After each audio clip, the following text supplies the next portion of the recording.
আদালতে না গিয়ে আইনি পদক্ষেপ মানে ফেসবুকটা চালু রেখে কেন আমরা এই পদক্ষেপগুলোতে গেলাম না, এই ক্ষেত্রে আপনার জবাবটা কি? আরেকটা বিষয় হচ্ছে যে যারা ফেসবুকে কাজগুলো করে তারা কাজগুলো করতে পারেননি, যেমন আপনার ফেসবুকটা চালু ছিল সেটা আমরা দেখেছি, এবং আপনার জবাবটা হচ্ছে এক্ষেত্রে এটা যে এটা আপনার কাজ, মানুষকে সচেতন করা, সেই কাজটা আপনি করেছেন। কিন্তু যারা এই কমার্স কাজটা করে কিংবা আমরা যারা মিডিয়ায় কাজ করি আমরা আমাদের কাজটা করতে পারিনি, অন্যদিকে আপনি আপনার কাজটা নিয়মিত করে গেছেন। এই দুটো জিনিস কেন আপনারা চালু রেখে কেন তাদের সঙ্গে কথা বলেননি? আর এই যে যে মানুষের যে ভোগান্তিটা হলো এটি নিয়ে আপনার কাছ থেকে কি প্রতিক্রিয়া আমরা পাবো? ধন্যবাদ।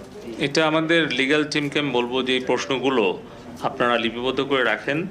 আমরা আগামী বৈঠকে সকল সোশ্যাল মিডিয়ার সাথে কথা বলে এই প্রশ্নগুলোর উত্তর কি পাই এবং আমাদের প্রতিক্রিয়া কি এবং ভবিষ্যতে কি করণীয়, একটা স্ট্যান্ডার্ড অপারেশন প্রসিজিওর এবং মেকানিজম, চ্যানেল, গাইডলাইন, এটা নিয়ে পরবর্তী সংবাদ সম্মেলনে আমরা আবার এই উত্তরগুলো দেওয়ার চেষ্টা করব।